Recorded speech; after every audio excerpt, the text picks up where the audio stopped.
The stagecoach kicked up a final, choking plume of ochre dust and groaned to a halt.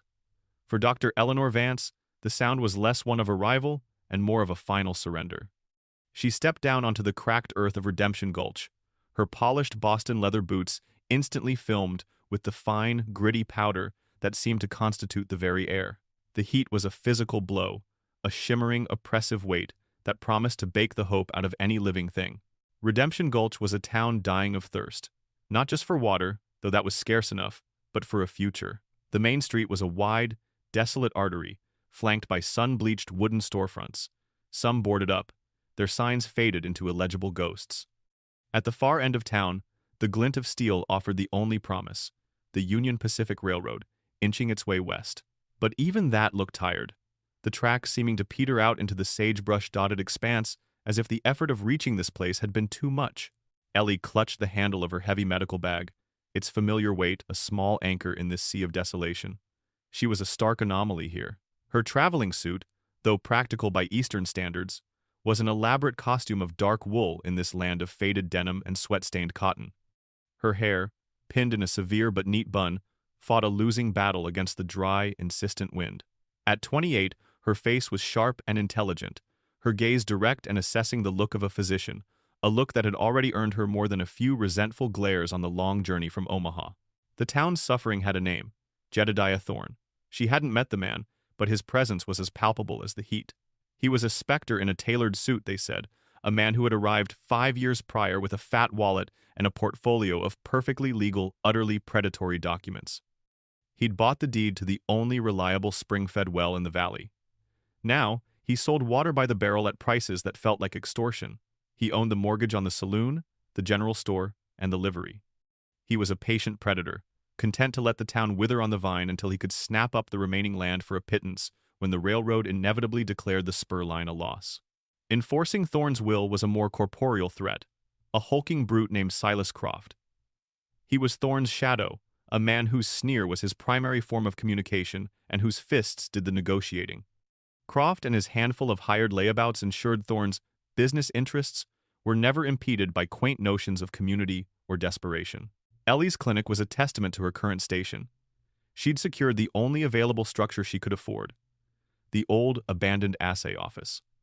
It was little more than a sturdy shack with a single dusty window, but she had scrubbed it clean, whitewashed the interior walls, and neatly arranged her precious instruments. Her gleaming scalpels, glass syringes, and jars of carbolic acid looked like artifacts from another world against the rough-hewn timber. The townsfolk treated her with a mixture of suspicion and pity. The grizzled miners who coughed up the dust of the earth looked right through her, unwilling to trust their lives to a woman half their age. The town matriarchs, women with faces as cracked and resilient as the land itself, would watch her from behind twitching curtains, whispering to one another. The nickname had reached her ears within a day, the Duchess. It was not a compliment. Her only ally, if he could be called that, was Sheriff Ben Carter. He was a man worn down to the nub by the sun and his own powerlessness. He'd visited her the day after she arrived, his tin star pinned to a faded vest, his movements slow and deliberate. "Welcome to Redemption, Doctor," he'd said, his eyes scanning her sparse clinic. "Though I can't imagine what for. I was told a doctor was needed," Ellie replied, her tone crisp. "Needed, yes. Wanted? That's another question," he sighed, removing his hat to wipe a sleeve across his brow. "A word of advice. Keep to your own. Don't go looking for trouble with Mr. Thorne. He owns the paper on this town, every last sheet. There's nothing illegal about a man charging for his own water or foreclosing on a loan. It ain't right, but it ain't illegal." He looked her in the eye, a flicker of something maybe respect, maybe pity in his gaze. He's waiting for that railroad to give up. Once they're gone, he'll own everything, even the dust. A week into her tenure, the dull, rhythmic thud of sledgehammers and the distant boom of dynamite from the railroad cut was the town's heartbeat. It was the sound of progress, of a future. Then, one searing afternoon, the sound changed. The scheduled blast was louder than usual, a deep, guttural roar that echoed unnaturally off the canyon walls, followed by a sickening, grinding rumble. A silence fell over the town, heavy and absolute. Then, a single, frantic shout carried on the wind. Men appeared on the ridge, silhouetted against the mercilessly blue sky, running, waving their arms. The chaos cascaded into town, a wave of panic and dust. A small group of railroad workers, their faces pale under layers of grime, came jogging down the main street. They were carrying something between them, a makeshift stretcher. Mr. Davies, the railroad foreman, a barrel-chested man known for his unshakable demeanor, was at the front, his face a twisted mask of terror. He burst through the door of the assay office without knocking. "It's my boy!" he gasped, his voice cracking. "Thomas! The rock face! It gave way! Thorne's cheap fuses! The timing was wrong!" They laid the child on Ellie's examination table. It was Thomas Davies, a boy of 10 with a constellation of freckles and a perpetually mischievous grin. But there was no grin now. His small body was unnaturally still, covered in a pall of white rock dust and blood. His breathing was a shallow, horrifying rattle, his chest bent at an impossible angle. A crowd gathered at the door and window of the small clinic, their faces grim. Ellie could read their thoughts as clearly as if they'd been spoken aloud. This was it, the final, cruel blow. The foreman's son would die, the last shred of morale would crumble, and the railroad would pack up its steel and its promises, leaving Redemption Gulch to be picked clean by the vulture that was Jedediah Thorne. Ellie met the foreman's pleading eyes. She looked down at the pale, broken boy on her table. The weight of 100 desperate hopes of an entire town's future settled onto her shoulders. For a moment, the scale of it threatened to overwhelm her. Then, the years of training in Boston, the long nights studying anatomical charts, the steady hand her professors had praised it, all took over. She took a deep, steadying breath, her mind clearing, the noise of the crowd fading into a distant hum. There was only the boy, the rattle in his chest, and the ticking of a clock that was about to run out. "Clear the table," Ellie commanded, her voice cutting through the foreman's stunned grief like a scalpel. "And get my bag now." Her mind worked with a speed that defied the oppressive heat. As Mr. Davies fumbled with her medical bag, she was already assessing the boy. His lips and fingertips had a terrifying bluish tinge cyanosis, a desperate lack of oxygen. She tore open his torn shirt. The right side of his chest was a mangled ruin of bruises, but more telling was what she couldn't see. It was unnaturally still, refusing to rise with its partner. Placing her ear against his ribs, she heard it. Nothing. No air. The lung had collapsed, trapped by a pocket of air and pooling blood in the pleural cavity. A tension pneumothorax, a death sentence without intervention. Her eyes darted around the sparse clinic. She had no trocar, no suction pump, none of the instruments a Boston hospital would provide. He was suffocating from the inside out, and she had nothing but basic tools. For a paralyzing second, panic clawed at her throat. Then, through the open door, she saw the blacksmith's shop next door, the large, leather-lunged bellows resting beside the cold forge. An idea, radical and terrifyingly crude, snapped into place. "Mr. Davies," she said, her voice leaving no room for argument, "go to the blacksmith. Bring me his bellows. And you," she pointed to another railroad worker peering through the door, "bring me the thinnest copper pipe you can find. And light the stove. I need boiling water." The men stared, bewildered, but the sheer force of her certainty sent them scrambling. While they were gone, Ellie worked. She laid out a scalpel, forceps, and a long, thick needle. When the bellows arrived, smelling of soot and coal, she didn't hesitate. She submerged the copper pipe and the bellows nozzle in the now boiling water, a frantic, desperate act of sterilization. With a pair of pliers, she painstakingly fitted the narrow pipe to the nozzle, creating a grotesque, hybrid instrument, part blacksmith's tool, part life-saving device. "Hold him steady," she ordered Davies, who returned to his son's side, his face ashen. With a surgeon's precision, she made a small, swift incision between the boy's ribs. A faint hiss of trapped air escaped. Then came the most critical part. She guided the sterilized copper tube into the incision, pushing it gently into the chest cavity until she felt it enter the empty space. A dark trickle of blood ran down the pipe. She took the handle of the bellows, and she began to pull. It was not a pumping motion, but a steady, rhythmic draw. 1, 2, 3, 4. The bellows, designed to push air, now drew it. With the first pull, a sickening gurgle came from the tube, and a gout of dark, frothy blood was sucked into the leather bladder. 1, 2, 3, 4. She had to maintain the rhythm, to create a consistent negative pressure that would coax the trapped air and blood out, allowing the crushed lung room to expand. Too fast, and she could cause more damage. too slow, and he would die. The first 5 minutes were a blur of intense concentration. Her world shrank to the feel of the wooden handle in her hand, the slight resistance with each pull, and the shallow, almost imperceptible movement of the boy's chest. After 10 minutes, the burn began in her shoulder, a hot, insistent fire that spread down her arm. The muscles in her back, already tense, began to seize. 1, 2, 3, 4. The rhythm became a prayer, a mantra against the rising tide of pain. Outside, the crowd swelled, their morbid curiosity turning into a silent communal vigil. Their presence was a pressure cooker, raising the stakes with every passing moment. Then, a new figure appeared, parting the crowd with an air of entitled arrogance. Silas Croft, Jedediah Thorne's enforcer, sauntered to the front, a cruel smirk playing on his lips. He peered through the window, taking in the scene. "Well, look at the Duchess," his voice boomed, loud enough for everyone inside to hear. "Playing God with the blacksmith's tools. You're torturing him, Davies. Better to let him die in peace. Thorne'll even pay for a proper burial." Mr. Davies flinched as if struck, but his eyes never left his son. Before he could respond, Sheriff Carter moved, stepping directly into Croft's path. The sheriff wasn't a large man, but his weariness had been replaced by a cold resolve. "That's enough, Silas," Carter said, his voice low and steady. "Get back. This is a doctor's office, not a circus." Croft sneered but saw the look in the sheriff's eyes and, for once, held his tongue. He backed away, melting into the crowd, but the poison of his words lingered in the air. The sheriff posted himself at the clinic's doorway, his hand resting on the butt of his pistol, a silent, immovable guardian.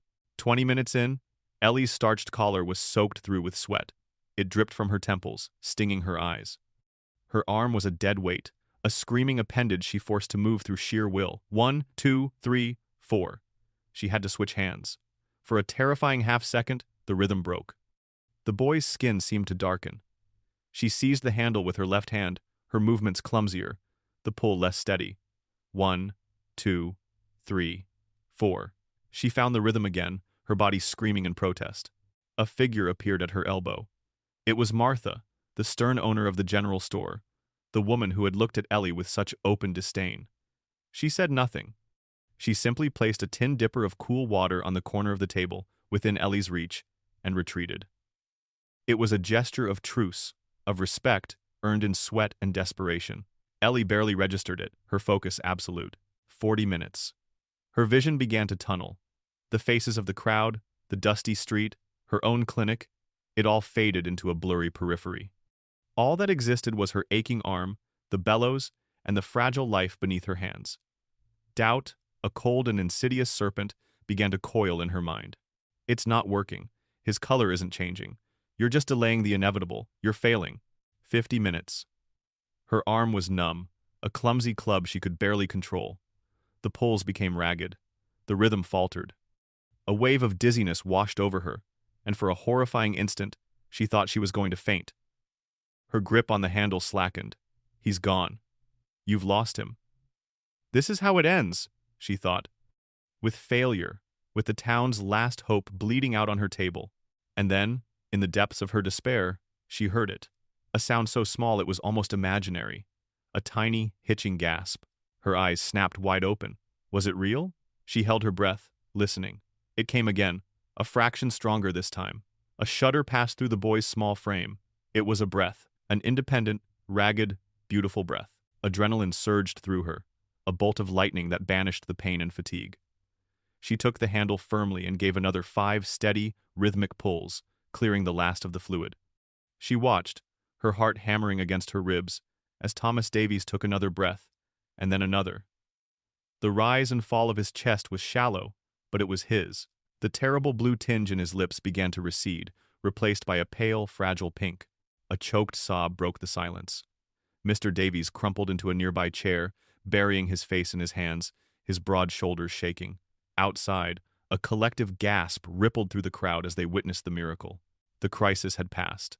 Ellie let go of the bellows handle as if it were red hot. Her arm dropped to her side, utterly useless. The strength that had held her upright for the last hour vanished, and the full, crushing weight of her exhaustion slammed into her. Her knees buckled. She stumbled back, slumping against the cool, whitewashed wall and sliding to the floor in a heap of wilted wool and sheer relief.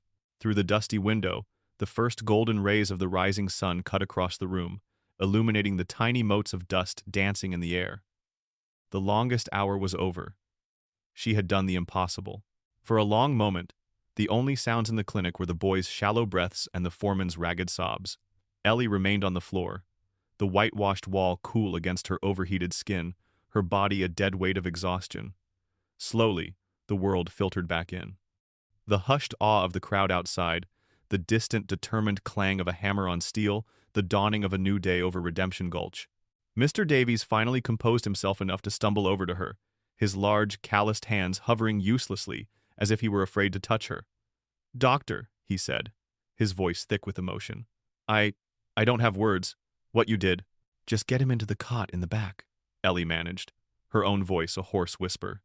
"He needs rest, and keep him warm." As Davies and another worker gently moved Thomas, Sheriff Carter stepped inside, quietly shutting the door on the sea of faces outside. He looked from the sleeping boy to the exhausted doctor, a slow, unreadable expression on his weary face. "They're calling it a miracle," he said, his voice a low rumble. And they were. The news of what had happened in the old assay office spread faster than a brush fire. It traveled with the railroad crew back to the cut, echoed in the saloon over watered-down whiskey, and was whispered over fences between the town's long-suffering women. The story grew with each telling, shedding its grim, clinical details and taking on the burnished glow of legend. They said she had faced down death itself. They said she had breathed life back into the boy with a blacksmith's tool and a will of iron. The dismissive nickname, the Duchess, vanished from the town's vocabulary overnight, replaced with a single, reverent title, the Doctor. The change was immediate and tangible. The next morning, a line had formed outside her clinic before she had even finished her first cup of coffee. A grizzled miner named Jeb, a man who had previously spat on the ground when she walked by, stood shuffling his feet, sheepishly asking if she could look at a cough that had plagued him for years. A young mother, who had clutched her own child tighter when Silas Croft had made his cruel remarks, now brought that same child forward, asking Ellie to check a fever. Their skepticism had been replaced with a wide-eyed awe. They looked at her not just as a physician, but as a protector, a symbol that their town was not yet dead. That small, defiant spark of hope kindled by her actions ignited the entire community. The oppressive despair that had settled over Redemption Gulch like a shroud began to lift. There was a new energy in the air, a resilience in the set of people's shoulders. The sound of the railroad crew's hammers seemed louder, more defiant. Mr. Davies's crew, reinvigorated by the saving of his son, worked with a feverish intensity, their progress a noisy declaration that they weren't leaving. This change did not go unnoticed. In the relative cool of his office above the saloon, Jedediah Thorne listened to Silas Croft's report. Thorne stood by the window, looking down at the main street, a glass of bourbon in his hand. He was a man who prided himself on control, on understanding every variable in his cold equations of profit and loss. This doctor was a variable he had not accounted for. "She's a hero now," Croft sneered, dabbing a cut on his lip from his encounter with Cole. "Got a line of dusty miners outside her door like it's a church on Sunday." Thorne turned from the window, his face a mask of cold fury. This wasn't about a child's life. It was about an investment. The boy's death would have sent the railroad foreman packing. The crew's morale would have shattered, the spur line would have been abandoned, and the town would have fallen into his hands like a ripe plum. Now, this woman, this doctor, had single-handedly propped up the entire rotting structure. "She is not a hero," Thorne said, his voice dangerously quiet. "She is an obstacle. She has given them hope, and hope is a commodity I do not trade in. It is a weed that must be pulled up by the roots before it chokes out the entire garden." He took a slow sip of his bourbon. His ambition was not just to own the town, but to crush its spirit. Dr. Eleanor Vance had just become the living embodiment of that spirit. Later that evening, as the sun bled orange and purple across the horizon, Ellie was cleaning her instruments when Mr. Davies returned. He was clean-shaven, his eyes red-rimmed but clear. He stood before her, hat in hand, a man humbled by gratitude. "My wife will be here on the next stage," he said. "I sent a wire. Thomas, he's asking for his mother, and for you." He swallowed hard, struggling to find the words. "Dr. Vance, I'm a man of iron and timber. I don't have the poetry for what's in my heart. But I know debt, and my debt to you can never be repaid. But I promise you this." He looked her square in the eye, his gaze unwavering. "The men who run the Union Pacific, the ones in the big offices in Omaha, they will hear of this. They will know what you did here. They will know that you saved more than just my son. You saved this railroad. I will make sure of it." After he left, Ellie stood for a long time, the weight of his promise settling upon her. Just as she was about to lock up, Sheriff Carter appeared in the doorway, a silhouette against the fading light. "He'll be all right, the boy?" he asked. "He's strong. He'll recover," Ellie confirmed, wiping down the table. The sheriff nodded, chewing on an unlit matchstick. "You did a good thing today, Doctor. A fine thing." He paused, his gaze drifting out to the darkening street. "But you need to understand something about a place like this. Legends are heavy things to carry. They attract attention." He finally looked at her, his expression grim. "You didn't just save a boy today. You gave this town hope, and a man like Jedediah Thorne cannot abide hope. Be careful, Doctor. Out here, vultures are always the first to notice when something is well and truly alive." A week passed. A fragile routine settled over Redemption Gulch, underscored by a current of newfound optimism. The rhythmic clang of hammers from the railroad cut was no longer a sound of desperate labor, but of defiant progress. Thomas Davies was sitting up in his cot, his breathing steady, his mischievous grin slowly returning to his freckled face. Ellie's clinic was never empty, her practice built now on a foundation of unshakable trust. She had, in the span of a single hour, become the town's heart. The arrival came on a Tuesday, just before noon. It was a sight so alien to the dusty main street that it stopped all activity in an instant. A polished black carriage, its lacquer gleaming under the oppressive sun, was pulled by a matched pair of handsome bay horses. It rolled to a halt in front of the clinic, a silent, powerful statement of intent from another world. The driver, clad in a smart uniform, sat ramrod straight. Doors opened and windows were thrown up. The blacksmith let his hammer fall silent. Martha appeared on the boardwalk in front of her general store. Miners, blinking in the daylight, emerged from the saloon. A crowd gathered, drawn by a gravity of unspoken importance. Mr. Davies pushed his way to the front, a proud, nervous energy about him. The carriage door was opened by the driver, and a man stepped out. He was tall and impeccably dressed in a fine city suit, his boots polished to a mirror shine that seemed to repel the dust by sheer force of will. He was Mr. Harrison, an executive of the Union Pacific Railroad, and he moved with an air of authority that made even the grizzled prospectors stand a little straighter. "I am looking for Dr. Eleanor Vance," he announced, his voice carrying the crisp, clear tone of a man accustomed to being heard. Ellie, drawn out by the commotion, wiped her hands on her apron. Mr. Davies beamed and gestured towards her. Harrison's gaze swept over her simple, practical dress and the humble assay office, a flicker of surprise in his eyes that was quickly masked by professional courtesy. He strode towards her, extending a hand. "Dr. Vance," he said, his handshake firm, "on behalf of the Union Pacific Railroad, I am here to recognize an act of unparalleled skill and profound humanitarian spirit." He turned to address the assembled townsfolk. "Progress is not merely a matter of laying steel tracks. It is built upon the courage and character of individuals in communities like this. When disaster struck our work site, Dr. Vance did not simply save the life of a boy, she preserved the morale of an entire crew and safeguarded the future of this vital spur line." His words washed over the crowd, each phrase a validation of their struggle. They were not a forgotten outpost, they were a vital community. Harrison then turned to his driver, who produced a heavy, dark wood box, about a foot long, with the Union Pacific insignia elegantly carved into its lid. He presented it to Ellie. "A tool is only as good as the hand that wields it," Harrison declared. "We believe the finest hands deserve the finest tools. A small token, Doctor, of our immense gratitude." Her hands trembled slightly as she took the box. It was surprisingly heavy, solid and cool to the touch. The crowd pressed closer, a collective breath held in anticipation. With Harrison's encouraging nod, Ellie unfastened the small brass latch and lifted the lid. A gasp rippled through the onlookers. Nestled in a bed of deep blue velvet lay a stethoscope. But it was unlike any she had ever seen. It was a brand new, state-of-the-art model, but its metal components, the chest piece, the sound tube connector, the long binaurals that would curve into the ears were all plated in a thick, gleaming layer of polished gold. The Nevada sun struck its surface and exploded in a flash of brilliant light. It was an object of impossible beauty, a piece of sophisticated, civilized artistry dropped into the heart of the raw, untamed frontier. It seemed to absorb the light and radiate it back, a tiny sun in a velvet-lined sky. To the people of Redemption Gulch, it was more than a medical instrument. It was a relic. It was a crown for their unofficial queen. It was tangible proof that their hopes, their struggles, and their doctor were all worth their weight in gold. Ellie stared, momentarily speechless.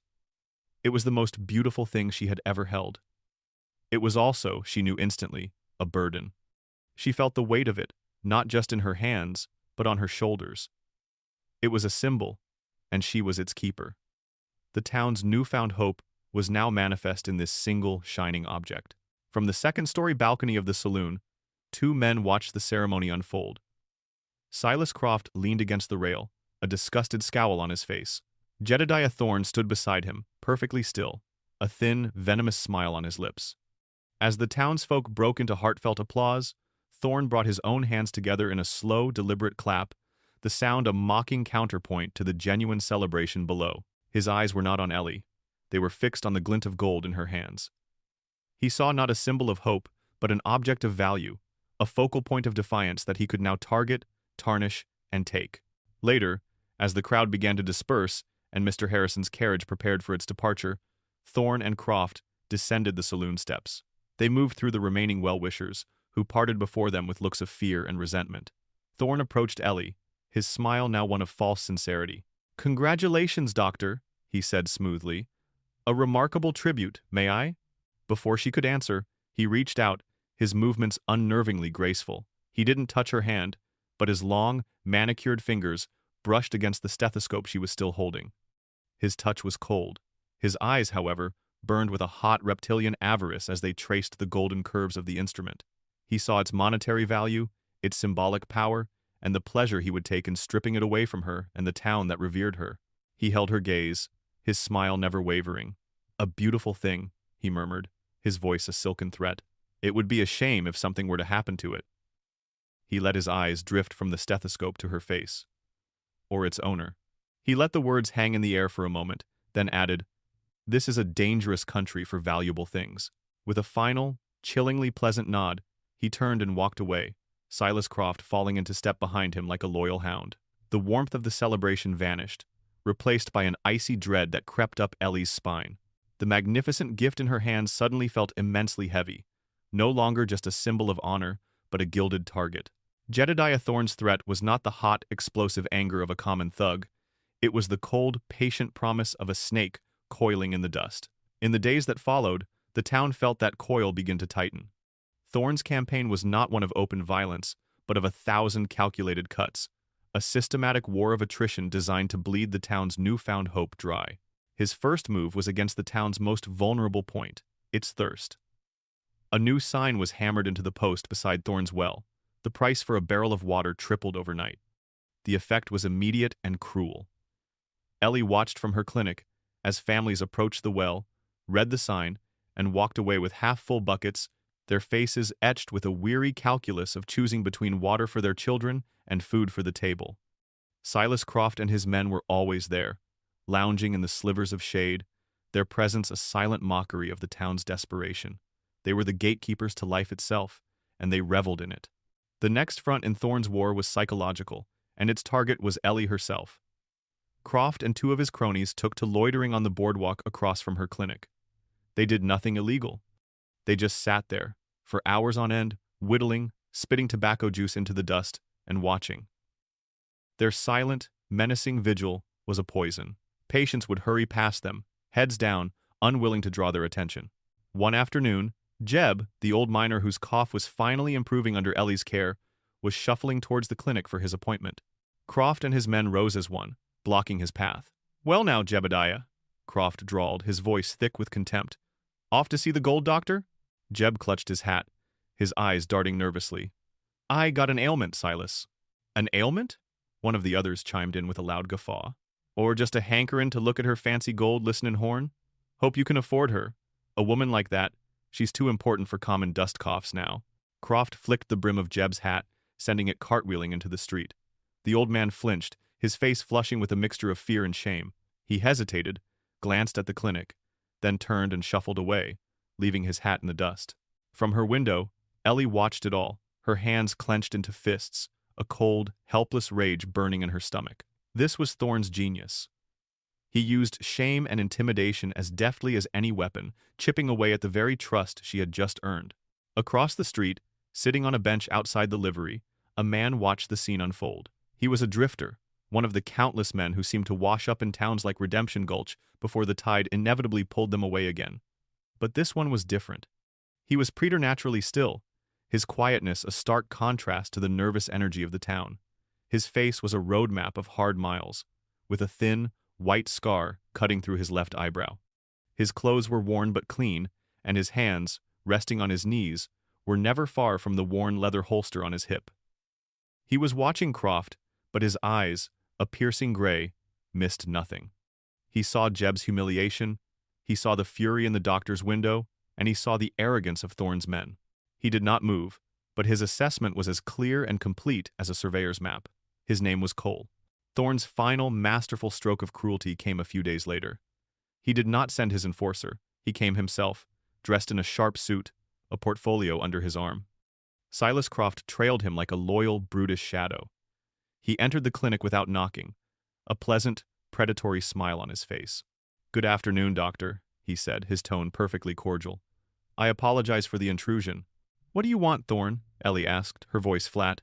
"A simple matter of business. An unfortunate clerical error has come to my attention." He opened the portfolio and spread a large, official-looking document on her examination table. It was a surveyor's map of Redemption Gulch, stamped with what appeared to be the territorial seal. As you can see, the original charter for the town, filed in Carson City, had a slight miscalculation in its plotted boundaries. "This parcel of land," he said, tapping a long, manicured finger on the square that represented her clinic, "is in fact my property." He then produced a second document, a formal notice of eviction, expertly penned by a lawyer in Reno. "You have 30 days to vacate the premises," he said, his voice laced with false regret. "A terrible inconvenience, I know." Ellie stared at the map, then at his smug face. "This is a lie. The law, doctor, is a matter of documentation, not conviction," he replied smoothly. "And the documentation is quite clear." She snatched the papers and marched directly to the sheriff's office. Ben Carter spread the documents on his own cluttered desk, poring over them for nearly an hour. He compared them to the dusty town charter kept in his safe, his frustration mounting with every passing minute. Finally, he leaned back, the chair groaning in protest.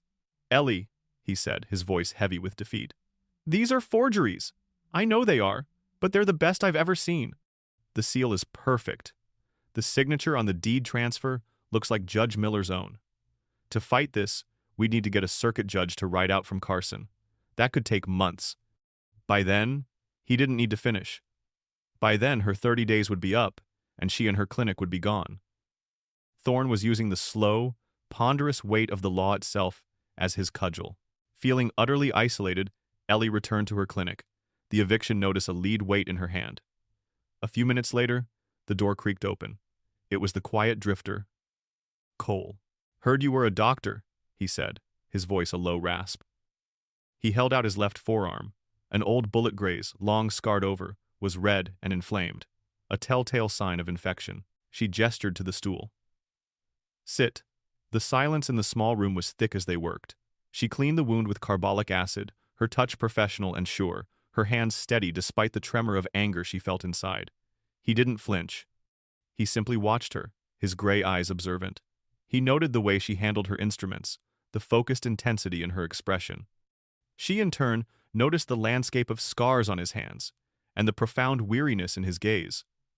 This was a man who had seen too much violence and wanted no more of it.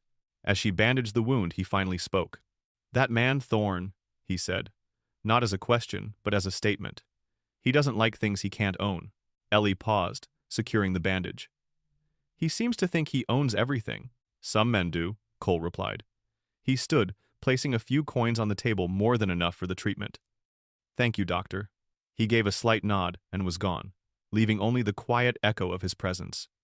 It hadn't been an offer of help, but it had been something more important, an acknowledgement, a shared understanding. She was no longer completely alone. Thorne's campaign of frustration, however, was having an effect he had not intended. By trying to strangle the town, he was forcing it to learn how to breathe on its own. The pressure was not breaking them. It was forging them. Martha, from the general store, saw the wife of a miner trying to buy flour and beans with a handful of small coins, not nearly enough. After glancing out the window at Silas Croft's smirking face, she quietly pushed the coins back across the counter. "Pay me when the railroad pays you," she said in a low, firm voice. "We're all in this together." The spirit of resistance was most visible at the edge of town. Every evening, after a grueling shift laying track, Mr. Davies and his railroad crew didn't head for the saloon.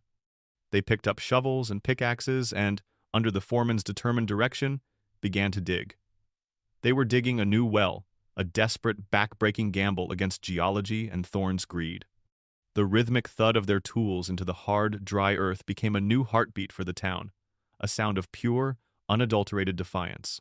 From the window of her clinic, the eviction notice lying on her desk like a death sentence, Ellie watched them. She saw the sweat gleaming on their backs in the fading light, heard their grunts of effort. Thorne had meant to isolate her, to make her the target and sever her from the community. Instead, he had made her their center, their cause. He had drawn a line in the dust, and the entire town was now lining up beside her to face him. The well was an act of open rebellion, and Jedediah Thorne watched its daily progress from his saloon balcony with a tightening knot of cold fury in his gut. Every shovelful of dirt the townsfolk removed was a defiance of his control. His campaign of petty cruelties and legal manipulations was not breaking them, it was forging them into a unified, stubborn fist. Hope, the weed he so despised, was not just sprouting, it was taking root. He knew he couldn't simply have the doctor killed. The Union Pacific, now seeing her as their personal asset, would bring a world of trouble down on him that even his forged documents couldn't mitigate. No, he couldn't destroy the woman. Not yet. But he could destroy her legend. He could shatter the symbol of her power, grind it into the dust, and force the town to watch. The gold stethoscope was more than a tool. It was their holy relic, and it was time to desecrate the temple. That evening, as Thorne gave his orders to Silas Croft, the sky itself seemed to reflect his mood.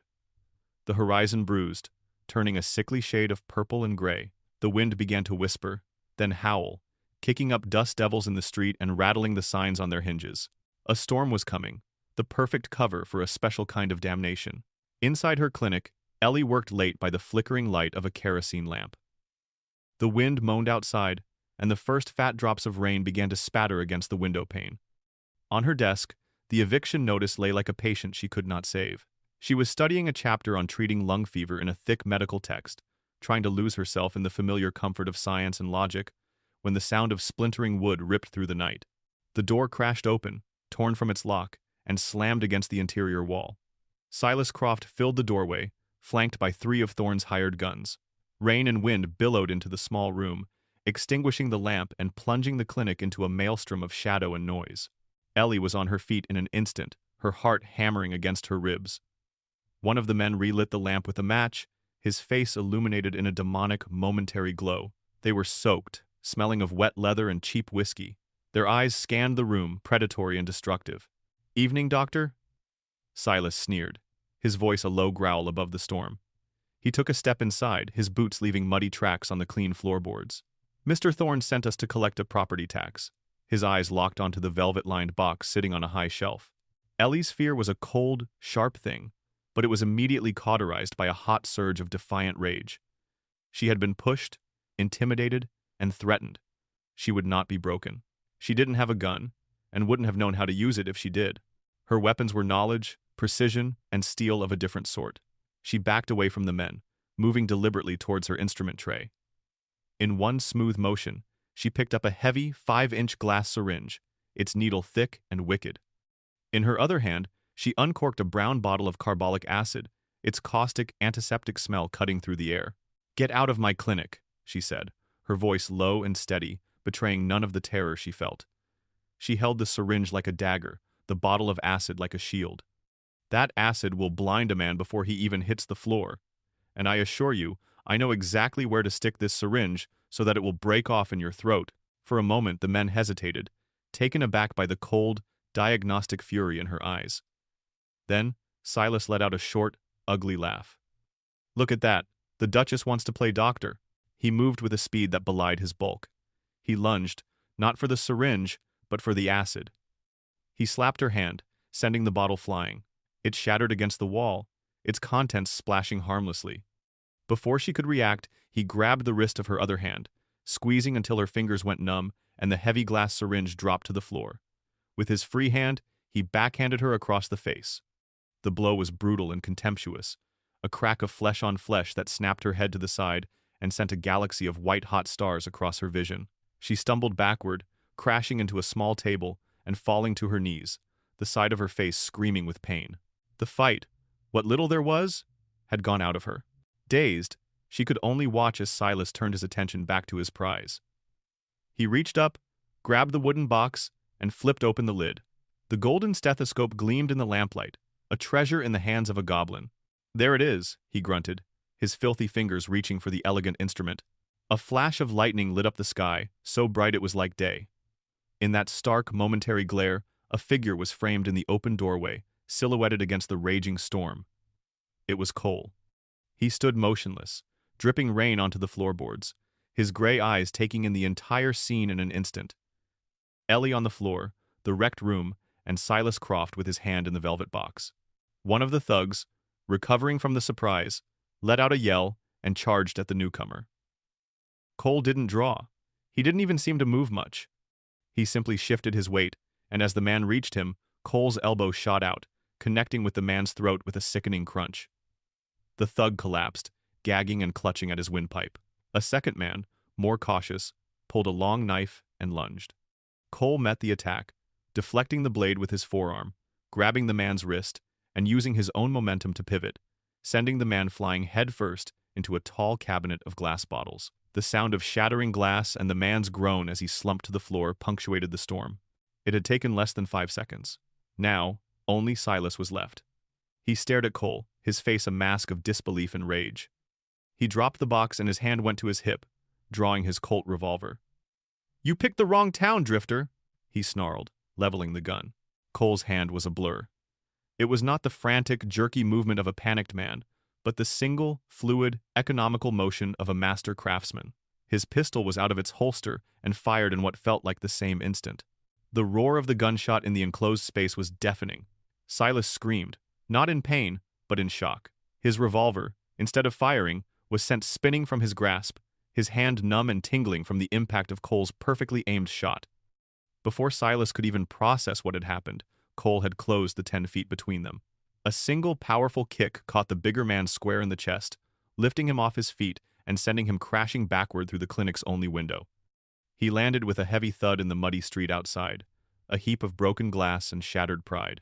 Silence descended on the clinic, broken only by the sound of the storm and the groans of the 2 downed men.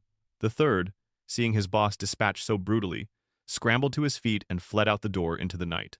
Cole didn't spare them a glance. His gun was already holstered. He walked over to where the velvet box had fallen, knelt, and calmly picked up the gold stethoscope from the floor. He turned to Ellie, who was slowly pushing herself up, one hand pressed to her throbbing cheek. He held it out to her. She reached for it, her fingers brushing his. His hand was steady and warm. "Thank you," she whispered, her voice hoarse. Cole's gaze shifted from her bruised face to the broken window, out at the darkness and the driving rain. "A man like Thorne doesn't stop," he said, his voice low and certain. "He has to be stopped." It was not a suggestion, it was a conclusion. It was the quiet, final click of a choice being made. In that moment, he was no longer a drifter passing through. He had chosen a side. The first shot had been fired, not in a duel at high noon, but here, in a wrecked clinic in the middle of a storm. Ellie clutched the stethoscope, its cool, familiar weight a strange comfort. The lines of intimidation had been crossed. This was no longer a war of wills.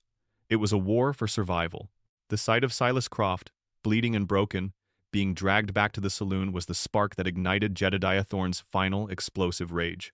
The thin veneer of the calculating businessman, the pretense of the legal manipulator, was burned away, leaving only the raw, incandescent fury of a petty tyrant whose authority had been publicly shattered. His men had been beaten. His will had been defied. A nameless, passing drifter had kicked his enforcer through a window and undone all his careful work. It was an intolerable personal insult. His voice, when he spoke, was no longer smooth or measured. It was a low, guttural snarl. He dispatched riders in the dead of night, their horses thundering out of Redemption Gulch with saddlebags full of coin and promises of more. The message was simple: come to Redemption Gulch, come armed. No questions asked. The men who answered the call were not common thugs. They were the dregs of the territory, cutthroats and killers who followed the scent of blood and money. Within 2 days, Thorne's personal retinue had swelled into a small, merciless army. The pretense of legality was over. Thorne's men rode to both ends of the valley and felled ancient pines across the road, cutting Redemption Gulch off from the world. No stagecoach, no supply wagon, no territorial marshal could get in or out. They had become an island in a sea of dust. Then came the final, most cruel act. A team of Thorne's new hires, directed by a limping, vengeful Silas Croft, spent an entire morning hauling rocks and earth, completely damming the spring that fed the town's only well. The last, expensive trickle of water ceased.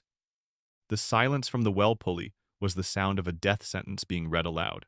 The town was now a prison, and the sun was its torturer. The heat, once merely oppressive, became an active enemy. The water barrels, already low, were emptied with terrifying speed. Panic, cold and sharp, began to set in. The dust, no longer settled by the daily water cart, rose in a constant, choking haze. Children, their lips cracking, began to whimper with a thirst their parents could not quench. The first cases of sickness appeared: fever, dizziness, the telltale signs of severe dehydration. Ellie's clinic transformed. The steady stream of patients with coughs and splinters was replaced by a desperate flood of the thirsty and the sick. The small building became the town's command center, its hospital, and its last bastion of hope. Every drop of clean water she had was now a precious medicine, carefully rationed and dispensed. She moved with a grim, focused efficiency, her face a mask of determination, but inside she felt a rising tide of desperation. She was a doctor, not a miracle worker, and she couldn't fight a drought with a scalpel. It was Sheriff Ben Carter who finally drew the line. He stood in the middle of the desolate street, watching Thorne's armed men patrolling the perimeter of the town like prison guards, and something inside him finally snapped. The law he had served his entire life had abandoned this place. There would be no circuit judge, no cavalry, no one coming to save them. He walked to the clinic, his steps heavy with a new and terrible purpose. He gathered the key figures. Cole, who had been a quiet, watchful shadow since the night of the storm. Mr. Davies, his face grim, his railroad crew standing behind him, and Martha, who had locked the doors to her store and now stood with her arms crossed, her expression harder than granite. Jedediah Thorne has declared war, Carter said, his voice raw, leaving no room for doubt. He means to wipe us out, starve us, thirst us out, and bury what's left. The law ain't coming. There's no one to rely on but us. He looked directly at Cole. I've spent my life trying to keep men like you from causing trouble. Now I'm asking you to start some. He unpinned a spare, tarnished tin star from inside his desk drawer and held it out. I'm officially deputizing you, Cole. We need your gun. Cole looked at the star, then at the faces of the desperate townsfolk around him. For years he had drifted, running from the man he used to be, from the violence and responsibility that clung to him like a shroud. Here, in this dying town, it had finally caught up to him. With a quiet gravity, he took the star and pinned it to his shirt. It was an acceptance, a commitment. The act broke the spell of fear. Mr. Davies stepped forward. My crew knows how to break rock and bend steel. We'll break them. His men hefted their sledgehammers and pickaxes, their tools of creation now repurposed as instruments of war. Martha simply nodded, disappeared into her store, and returned a moment later with a beautiful, well-oiled Winchester rifle, which she handled with a familiar, terrifying competence. She placed 2 heavy boxes of cartridges on the table. He's overdue on his bill, was all she said. The clinic became a fortress. They began barricading the windows with anything they could find: tables, floorboards pulled from an abandoned shack, heavy sacks of flour from Martha's store. When they came to the last window, the one above Ellie's examination table, they were short of material. Ellie looked at the vulnerable pane of glass, then at the dark, polished oak box that had carried her stethoscope. It sat on her desk, a symbol of a more civilized time, a time before the siege. She picked it up, feeling its solid, reassuring weight. She thought of Mr. Harrison's grand speech, of the honor, of the hope it had represented. That hope now needed to be defended with more than just spirit. She walked over to Mr. Davies and handed him the box. "It's oak," she said, her voice clear and firm. "Dense and strong. Use it." The foreman met her gaze, a deep understanding passing between them. He took the box without a word and wedged it tightly into the window frame, its fine finish and carved insignia facing outward like a shield. The symbol of her greatest honor had become a literal part of their fortifications. With the last of the light fading, Ellie stood in the center of her transformed clinic. Men with rifles and hammers stood guard at the barricaded windows. The air was thick with the smell of sweat, fear, and a grim, rising resolve. She reached up and touched the gold stethoscope, which she now wore constantly around her neck. It felt cool against her skin. She had come to Redemption Gulch to heal, to listen to the quiet, intimate beat of individual hearts. Now, she was at the center of a battle for the heart of the town itself. The storm was no longer gathering. It had arrived, and she and the people of this desperate, defiant town were standing squarely in its eye. Dawn broke thin and gray, painting the sky in the colors of a fresh bruise. The oppressive heat had not yet begun, but a different kind of heat of fear, adrenaline, and desperate resolve radiated from the barricaded buildings of Redemption Gulch. Inside the clinic, Cole moved from window to window, his movements economical, his presence a calming anchor in the storm. Sheriff Carter stood by the door, shotgun held ready, his weary face set like stone. They were ready. Thorne's army arrived not with a cavalry charge, but with the arrogant swagger of men who believed their work was already done. A dozen riders, hard-faced and armed to the teeth, trotted into the main street, expecting to find a town cowering in submission. They found a ghost town. The silence was their first warning. The second was the crack of a Winchester rifle from the upper window of the general store. One of the lead riders yelled and toppled from his saddle, clutching a shattered shoulder. Before his companions could react, the ghost town erupted. Gunfire exploded from the livery, the blacksmiths, and the clinic. The main street, Thorne's intended stage for the town's execution, became a kill box. The battle was a maelstrom of noise, smoke, and splintered wood. The hired guns, caught completely by surprise, scattered for cover, their arrogance replaced by snarled curses. Cole and Sheriff Carter orchestrated the defense with a grim efficiency. Carter, knowing every alley and rooftop, directed the townsfolk, creating crossfires that pinned the attackers down. Cole was the lethal edge of their defiance. He moved with a ghostly swiftness, appearing in a doorway to take down a gunman, then vanishing, only to reappear in a window across the street seconds later. His shots were not wasted. Each one found its mark with deadly precision. Ellie, however, was the town's heart. When a young railroad worker named Finn was shot in the leg and cried out from behind a water trough, she didn't hesitate. She grabbed her medical bag, and before Cole or Carter could stop her, she was out the door, running low, a small, determined figure moving through a hail of bullets. She reached Finn, ignoring the ricochets whining past her head, and applied a tourniquet with practiced, steady hands. As she worked, she saw one of Thorne's men taking aim at Martha's position. "The one by the saloon!" she yelled to a nearby miner. "Aim for the hip! A shattered pelvis will take a man out of the fight for good!" Her medical knowledge had become a tactical weapon. Dragging the groaning Finn back towards the clinic, she set a barrel of tar ablaze, its thick, black smoke providing a screen for the defenders to reposition. She was a beacon of life in a field of death. Her courage, a force multiplier that inspired every man and woman fighting alongside her. The town's inhabitants fought with the ferocity of people defending their very soul. Martha, her face a mask of cold fury, proved to be a terrifyingly effective sniper, her Winchester barking with methodical rhythm. When 3 gunmen tried to flank the clinic by breaking through the blacksmiths, they were met by Mr. Davies and 2 of his largest crewmen. The ensuing fight was not one of bullets, but of brutal, close-quarters combat. The roar of a shotgun was answered by the sickening, percussive thud of a 20-pound sledgehammer, wielded with the force of a man fighting for his son's future. As the battle raged, it devolved into a series of desperate, personal duels.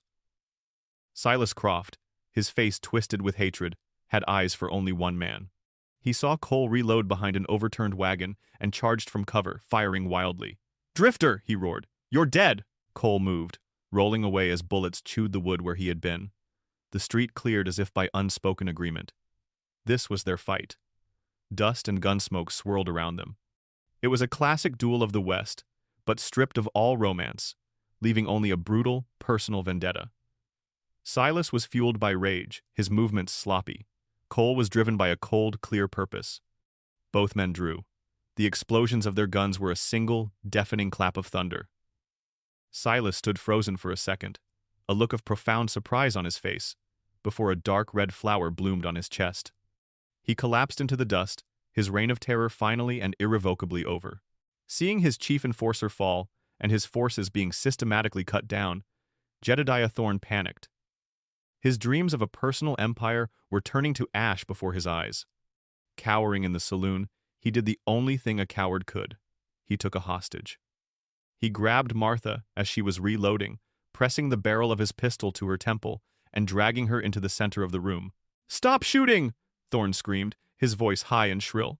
"Everybody stop, or the old woman dies! I want a horse and safe passage, now!" The guns fell silent. A tense, terrible quiet descended on the street. Cole and Carter had a clear shot, but the risk to Martha was too great. Then, a new figure stepped into the open. It was Ellie. She was unarmed, her hands held up in a gesture of peace. She walked slowly, deliberately, into the center of the street, stopping 100 feet from the saloon's swinging doors. "Let her go, Jedediah," she said, her voice carrying with a strange, calm authority. "Not a step closer, Doctor," he shrieked. "I'll do it." "No, you won't," Ellie replied, her voice dropping into a cool, diagnostic tone. "You're not a killer. You're just a bully. A parasite who feeds on the fear of others because you are hollow inside." She took another step. "Look at you. You had to buy your power, buy your men, buy your respect. But you couldn't buy this town, could you? Because it's built of something you don't understand. Character, resilience. You think this is about land and water, but it's about a soul, and you don't have one." Her words were a surgeon's scalpel, calmly and precisely dissecting him in front of everyone. His remaining men looked on, their confidence wavering. Thorne's face contorted with rage, his focus shifting entirely to the woman who was verbally dismantling him. "Shut up," he screamed, his spittle flying. "Shut your mouth." He was so consumed by his fury at her, so desperate to silence the truth she was speaking, that he never saw the movement at the saloon's side window. While Ellie held his attention, Sheriff Carter had slipped around the back. With a final, contemptuous look from Ellie, there was a crash of glass. Carter launched himself through the window, tackling Thorne and sending them both to the floor. The gun went off, the bullet harmlessly burying itself in the ceiling. The fight was over. The silence that followed the final gunshot was heavier than the battle that had preceded it. Thorne's remaining gunmen threw down their weapons, their will to fight broken with their leader. Thorne himself was dragged from the saloon by Carter, a sobbing, pathetic wreck of a man, his power utterly vanquished. The victory was absolute, but it was not clean. The street was littered with the wounded and the dead. The town had won, but it had paid a price in blood and tears. As the townsfolk began to emerge from their positions, Ellie's work began anew. She moved through the carnage, her face grim, her movements sure. She knelt beside a wounded gunslinger, a boy no older than 20, and began to staunch the flow of blood from his leg with the same focused care she gave to Mr. 12. Davies, who had taken a bad splinter of wood to the arm. Her oath was to life itself, and in the aftermath of the battle, there were no sides, only patience. News travels fast when a town is cut off from the world. When the blockade was broken, the story of the Siege of Redemption Gulch tumbled out. Territorial marshals arrived to find a captured insurrectionist and a town full of grimly determined witnesses. Jedediah Thorne's empire of forged deeds and intimidation crumbled under the weight of his crimes. The territorial government nullified his claims, and in an act of formal justice, the deed to the town lands and, most importantly, the water rights, were turned over to the newly formed Redemption Gulch Township. 3 days later, a great cheer went up from the edge of town. Mr. Xavenhooper.com 7, Davies and his crew, resuming their digging, had struck a deep, clear aquifer. Water, cool and sweet, gushed from the earth. It was a baptism, a promise of rebirth. Weeks later, the town was healing. The scars on the buildings were being patched, just like the scars on the people. A sense of weary pride and quiet ownership had settled over the community. They had faced the devil and won. Cole, his drifting days behind him, now wore the deputy's star as if it had been made for him. Ellie stood on the porch of her clinic, the building now officially hers by a vote of the town council. In her hands was the gold stethoscope. She gently polished its bell, her thumb tracing a new feature. a deep, thin scratch it had gotten during the battle. She smiled. The scratch didn't mar its beauty, it perfected it. It was no longer a pristine gift from a distant benefactor. It was a veteran, a survivor, just like the town. It had earned its scar. She placed the cool, familiar weight around her neck. At that moment, a young girl with pigtails and a dirty face ran up to the porch, holding out her hand. "Dr. Vance," she said with a sniffle. "I got a splinter." Ellie looked at the girl, then out at the town, her town. She knelt down, her expression softening into the familiar, comforting look of a healer. "Well now," she said gently, "let's have a look at that."